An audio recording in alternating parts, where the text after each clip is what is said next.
Hello friends, welcome to SSC coaching centre. दोस्तों, आज के वीडियो में देखेंगे अनुपात वाले प्रश्न और ये सभी प्रश्न बहुत महत्वपूर्ण हैं क्योंकि एक ही चैप्टर से नहीं है। अनुपात के प्रश्न जो अलग अलग चैप्टर से बनते हैं सभी से लिए गए हैं। तो चलिए स्टार्ट करते हैं। पहला प्रश्न है 25 लीटर के एक मिश्रण में दूध और पानी का अनुपात 4:1 है। कितना लीटर दूध और मिलाया जाना चाहिए कि अनुपात 16:1 हो जाए। आपके पास जो दे रखा है वो दे रखा है दूध और पानी का अनुपात। ठीक है, कितना अनुपात है दूध और पानी का? 4:1 ये दिया गया है। जबकि आपके पास टोटल कितना मिश्रण है? टोटल मिक्सचर है आपके पास 25 लीटर का। जब आपके पास योग है पानी का और दूध का मिला के, जब योग है तो दोनों का अनुपात भी मिला देंगे तो 4 और 1 कितना हो जाएगा? 5। तो इस योग में अनुपात के योग से डिवाइड कर दो, 5 बार में जाएगा। 5 का गुना 4 में कर दूंगा 20, 1 में कर दूंगा तो 5। तो इसका मतलब क्या है? ये जो 25 लीटर मिश्रण है इसमें दूध 20 लीटर है और पानी 5 लीटर, दोनों मिला के 25 हो जाएगा। ठीक है, अब देखिए अच्छे से जानते हैं आपके अनुपात का मतलब बटा भी होता है, सीख लीजिए। 20:5 है तो मैं से 20/5 लिख सकता हूं। ठीक है, हमसे जो प्रश्न में कहा गया उसे देखिए, हमसे कह रहा है कितना लीटर दूध और मिलाया जाए। हमारे पास पहले से दूध 20 है, कितना और मिलाया जाए नहीं पता तो हम उसमें x मिला देते हैं। ठीक है, मिलाने के बाद अनुपात कितना हो जाए? 16:1 हो जाए। 16:1 हो जाए। कर दो भैया क्रॉस गुना। 1 का गुना 20 में होगा तो ये 20 + x ऐसा ही हो जाएगा। ठीक है, बराबर 5 का गुना 16 से होगा तो ये 80 हो जाएगा। निकाल लो x का मान। ये प्लस का 20 बराबर के इधर आके माइनस का 20, तो 80 में से 20 घट जाएगा तो x का मान कितना आ जाएगा भैया? 60। तो कितना हमें और मिलाना है? 60 हमें और मिलाना है। सी ऑप्शन आपके प्रश्न का बिल्कुल सही जवाब है। आसानी से समझ में आ गया, किसी को भी यहां प्रश्न में कोई समस्या बिल्कुल भी नहीं रही। अब देखेंगे अगला प्रश्न।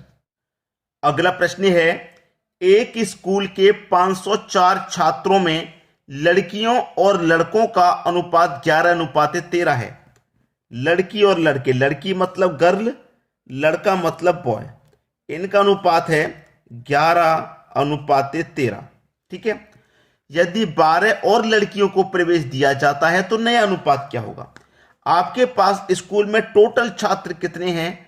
504, लड़का लड़की दोनों मिला के 504, और दोनों का अनुपात मिला दें तो कितना? 24। तो इस योग में अनुपात के योग से डिवाइड कर दो। 24 से 504 कटेगा भैया 21 बार में, कट गया। अब 21 का गुना 11 से कर दो तो लड़कियों की संख्या मालूम हो जाएगी। 21 एकम 21 का 1, कैरी का 2, फिर 21 एकम 21 कैरी का 2 कितना हो जाएगा भैया? 23। 13 में कर दो गुना, 21 का गुना 13 में कर देंगे ये 273 हो जाएगा। ठीक है, यहां तक दोनों की संख्या पता लग गई। लेकिन हमसे कहा गया है कि 12 और लड़कियों को प्रवेश दिया जाता है। ये तो पहले से इतनी है, इसमें 12 और लड़कियों को प्रवेश दिया जा रहा है। तो 231 में 12 और जोड़ दो, ये हो जाएगा भैया 243, और लड़के तो आपके पास 273 ही हैं। अब इनका नया अनुपात पूछ रहा, क्या होगा नया अनुपात? ठीक है, पहले से अनुपात तो पता था हमको इतना है, नया क्या हो जाएगा? कटा लेते हैं भाई, कटा लो। 3 से कटेगा 3 अट्ठे 24 और 3 एकम 3, 3 से कटेगा 3 निमे का 27, 3 एकम 3, 81:91। ये आपका सही जवाब हो जाएगा 81:91। बी ऑप्शन आपका बिल्कुल सही। आसानी से समझ में आ रहा है। अब देखेंगे अगला प्रश्न। अगला प्रश्न है दो संख्याओं का अनुपात 4:5 है। दो संख्याओं का, ये पहली संख्या हो गई, ये हो गई भाई दूसरी संख्या। दोनों का अनुपात 4:5 है। अगर मैं कहूं कि इसे 4x मान लो, इसे 5x मान लो, तो क्या इसके मान में कोई परिवर्तन आएगा? कोई परिवर्तन नहीं आ सकता। ठीक है, तो हमने मान लिया ये 4x और ये 5x, दोनों में से 5 घटाया जाता है। दोनों में से 5 घटाया जाता है तो नया अनुपात 3:4 बन जाता है। तो बड़ी संख्या ज्ञात करो। देखिए हमारे पास अनुपात का मतलब बटा भी होता है, ये आप अच्छे से जानते हैं। तो हमारे पास 4x:5x है, तो मैं इसको बट्टे में लिखूंगा 4x/5x। ठीक है, उसने ये भी कहा गया है कि दोनों में से 5 घटाया जाता है, तो दोनों में से 5 घटाया जाता है तो इसमें से भी 5 घटा दो और इसमें से भी 5 घटा दो। घटाने के बाद में क्या होता है, नया अनुपात 3:4 हो जाता है। जो नया अनुपात है कितना है, 3:4। तो अनुपात का मतलब बटा भी होता है, तो आप इसे 3/4 लिख सकते हैं। ठीक है, तो बड़ी संख्या ज्ञात करो। बड़ी संख्या पूछ रहा है हमसे, कोई बात नहीं। ये क्या हो जाएगा, क्रॉस गुना। 4 का गुना 4 से 16x, ये हो जाएगा 16x माइनस का 4 पंजे 20 बराबर 5 त्रिक का 15x माइनस का 5 त्रिक का 15। ठीक है, 15। अब देखिएगा, इसी को सॉल्व कर लेना है। आपके प्रश्न का आंसर आ गया। ये 16x और ये 15x, मैं 15x को इधर लेके आऊंगा। 16x में से 15x कट जाएगा तो केवल एक x ही तो बचेगा, बराबर ये माइनस का 20 इधर आके प्लस का 20 हो जाएगा। तो प्लस के 20 में से माइनस का 15 कटेगा तो प्लस का 5 बचेगा। तो x की वैल्यू आ गई 5। x की वैल्यू 5 आ गई। हमसे पूछ रहा था बड़ी संख्या ज्ञात करो। हमारे पास दो संख्या थी, ये पहली और ये दूसरी। दोनों में बड़ा कौन, 4 या 5? जो अनुपात में बड़ा होता है वही बड़ी संख्या होती है। तो हमारे पास अनुपात में 5 बड़ा है और x का गुना हो रहा है इससे। x का मेरे पास 5 है, तो 5 का गुना 5 से कर दूंगा तो कितना हो जाएगा भैया, 25। तो बड़ी संख्या है 25, जो कि बी ऑप्शन में दी गई है। आसानी से क्लियर है।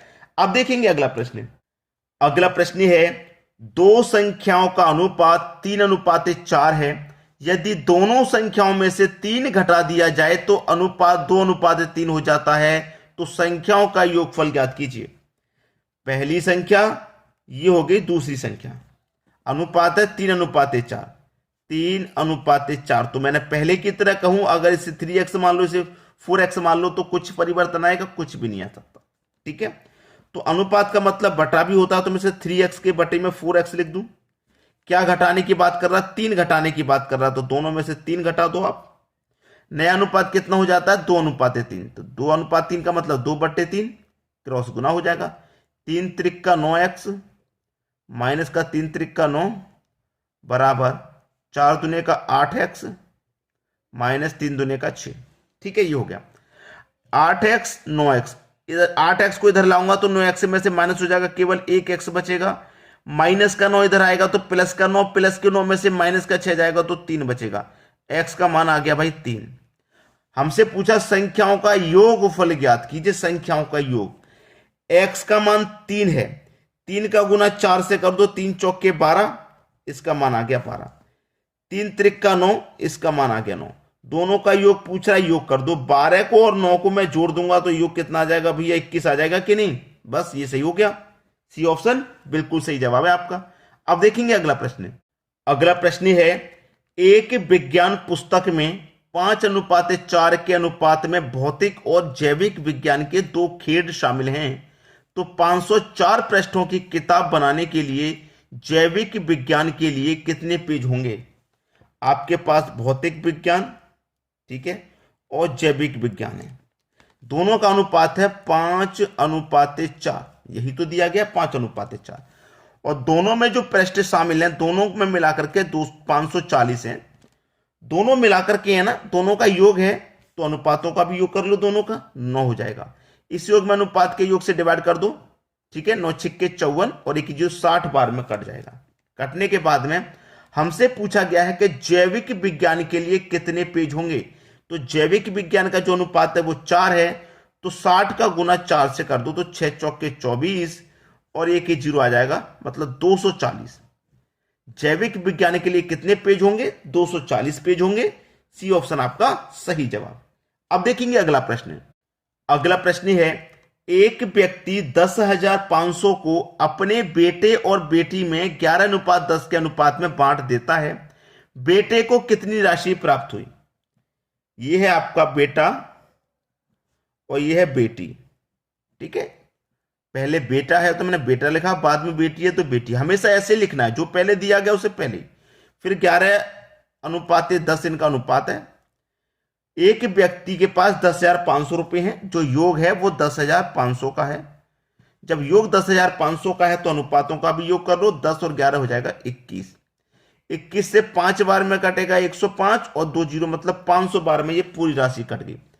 बेटे को कितनी राशि प्राप्त हुई? बेटे का अनुपात है 11, तो 5 का गुना 11 से कर दो 55 और 2 जीरो ये आ जाएंगे तो 5500। बेटे को कितनी राशि प्राप्त हो रही है? 5500 की, जो कि पहले ही ऑप्शन में आपको दिया गया है।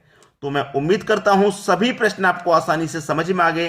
कमेंट करके हमें जरूर बताइएगा वीडियो आपको कैसा लगा, और अधिक से अधिक उन बच्चों तक शेयर पहुंचा दो जो बच्चे कोचिंग नहीं जा पाते हैं, घर पर ही तैयारी करते हैं, उन तक शेयर कर दो। ठीक है दोस्तों, धन्यवाद।